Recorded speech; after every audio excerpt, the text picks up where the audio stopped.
తెలంగాణలో నైరుతి రుతుపవనాలు చురుగ్గా కదులుతున్నాయి. దక్షిణ ఛత్తీస్గఢ్ పరిసరాల్లో అల్పపీడనం కొనసాగుతోంది. సముద్ర మట్టం నుండి 7.6 కిలోమీటర్ల ఎత్తు వరకు చక్రవాక ఆవర్తనం కొనసాగుతోంది. విశాఖ నుండి తూర్పు ఆగ్నేయ దిశలో తూర్పు మధ్య బంగాళాఖాతం వరకు రుతుపవన ద్రోణి ఉంది. ఈ రోజు తెలంగాణలోని హనుమకొండ, మహబూబాబాద్, ములుగు, వరంగల్ జిల్లాలో అక్కడక్కడ అతి భారీ నుంచి అత్యంత భారీ వర్షాలు కురిసే అవకాశం ఉంది. ఈ 4 జిల్లాలకు రెడ్ అలర్ట్ జారీ చేశారు.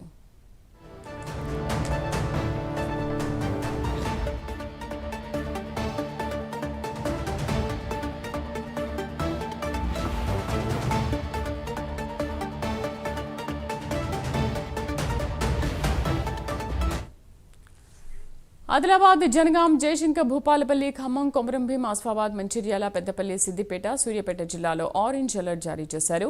జగిత్యాల, కామారెడ్డి, కరీంనగర్, మెదక్, నల్గొండ, నిర్మల్, నిజామాబాద్, రాజన్న సిరిసిల్ల, సంగారెడ్డి, వికారాబాద్, యాదాద్రి, భువనగిరి జిల్లాలో అక్కడక్కడ భారీ వర్షాలు కురిసే అవకాశం ఉంది. జిల్లాలకు ఎల్లో అలర్ట్ జారీ చేశారు. ఈ రోజు రేపు తెలంగాణలోని అన్ని జిల్లాల్లో అక్కడక్కడ ఉరుములు, మెరుపులతో గంటకు 40 నుండి 50 కిలోమీటర్ల వేగంతో ఈదురు గాలులతో కూడిన మోస్తరు వర్షాలు కురిసే అవకాశం ఉంది. కరెస్పాండెంట్ లిఖిత పూర్తి సమాచారం అందిస్తారు. లిఖిత. Thank you Sridevi. ఇప్పటికే బంగాళాఖాతంలో ఏర్పడిన అల్పపీడన ప్రభావం అనేది భారతదేశంలోని 2 తెలుగు రాష్ట్రాల పైన కూడా చాలా ఎక్కువగా ప్రభావం చూపే అవకాశాలు ఉన్నట్టుగానైతే ఇప్పటికే వాతావరణ శాఖ చెప్తున్న పరిస్థితులు కనిపిస్తున్నాయి. ఇక తెలంగాణ రాష్ట్రం విషయానికి వచ్చేసరికి అయితే ఇప్పటికే 7 జిల్లాల్లో ఆరెంజ్ అలర్ట్ ని, 8 జిల్లాల్లో రెడ్ అలర్ట్ ని, అలాగే మరో 4 జిల్లాల్లో ఈ యొక్క ఎల్లో అలర్ట్ ని ఇవ్వడం అయితే జరిగింది. దీనికి సంబంధించి కూడా ఎప్పటికప్పుడు అధికారులు అప్రమత్తంగా ఉండాలి. అంతేకాకుండా ప్రజలు కూడా కొంతవరకు జాగ్రత్తగా ఉండాలంటూ కూడా చెప్తున్న పరిస్థితి కనిపిస్తుంది. జిహెచ్ఎంసీ పరిధిలో కూడా పలు ప్రాంతాల్లో ఇప్పటికే వర్ష సూచనలు కనిపిస్తున్నాయి. ఆకాశం పూర్తి స్థాయిలో మేఘావృతమై ఉన్నది.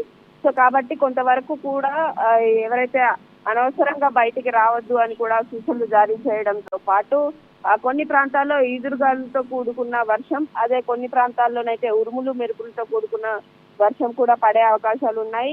మరికొన్ని ప్రాంతాల్లోనైతే కొన్ని జిల్లాల వారిగా చూసుకున్నట్లయితే అక్కడ పిడుగులు పడే అవకాశం ఉంది. కాబట్టి కాస్త ప్రజలు అప్రమత్తంగా ఉండాలంటూ చెప్తున్నారు. ఇక జిహెచ్ఎంసీ పరిధిలో మాత్రం ఎప్పటికప్పుడు ఇటు డిఆర్ఎఫ్ టీము, అటు హైడ్రా టీము, అదేవిధంగా జిహెచ్ఎంసీ అధికారులు అప్రమత్తంగా ఉంటున్నారు. దాదాపు వారం రోజుల నుండి కూడా ఈ వర్షాలు కొనసాగుతూనే ఉన్నాయి. మరో 3 రోజులు కూడా భారీ నుండి అతి భారీ వర్షాలు ఉండే నేపథ్యంలోనైతే వారికి ఇప్పటి వరకు కూడా ఏవైతే వీక్ ఆఫ్స్ ఉంటాయో, లీవ్స్ ఉంటాయో వాటిని అన్నిటినీ కూడా రద్దు చేయడం అనేది జరిగింది. కేవలం ఈ జిహెచ్ఎంసీ, ఈ యొక్క హైడ్రా, అంతేకాకుండా డిఆర్ఎఫ్ టీంలే కాకుండా వైద్య శాఖలో కూడా ఎవరైతే డాక్టర్స్ ఉంటారో వారికి కూడా లీవ్స్ ను రద్దు చేయడం అనేది జరిగింది. సో అందరూ కూడా 24 గంటల సేవల్లోనైతే ఉంటున్న పరిస్థితి కనిపిస్తుంది. పూర్తి స్థాయిలో తెలంగాణ ప్రభుత్వం దీనికి సంబంధించి అన్ని జాగ్రత్తలు తీసుకుంటూ ఎప్పటికప్పుడు కూడా ప్రజలకు అవగాహన కల్పిస్తూ, అంతేకాకుండా సీఎం గారు కూడా దీనిపైన సమీక్షలు అనేటివి నిర్వహిస్తూ